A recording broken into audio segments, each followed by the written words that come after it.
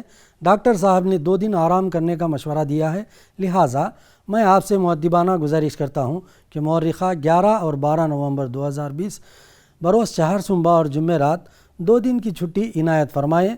میں امید رکھتا ہوں کہ میری اس گزارش کو قبول کر کے چھٹی منظور فرمائیں گے. فخت آپ کا شاگرد عاصم اللہ، نویں جماعت، رول نمبر 7.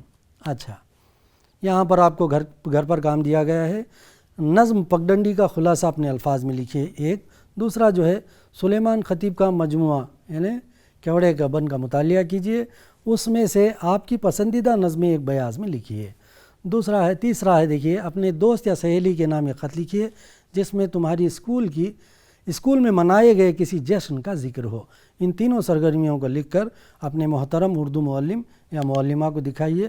پیارے بچوں، آج کی یہ کلاس یہیں پر برخاست کی جاتی ہے.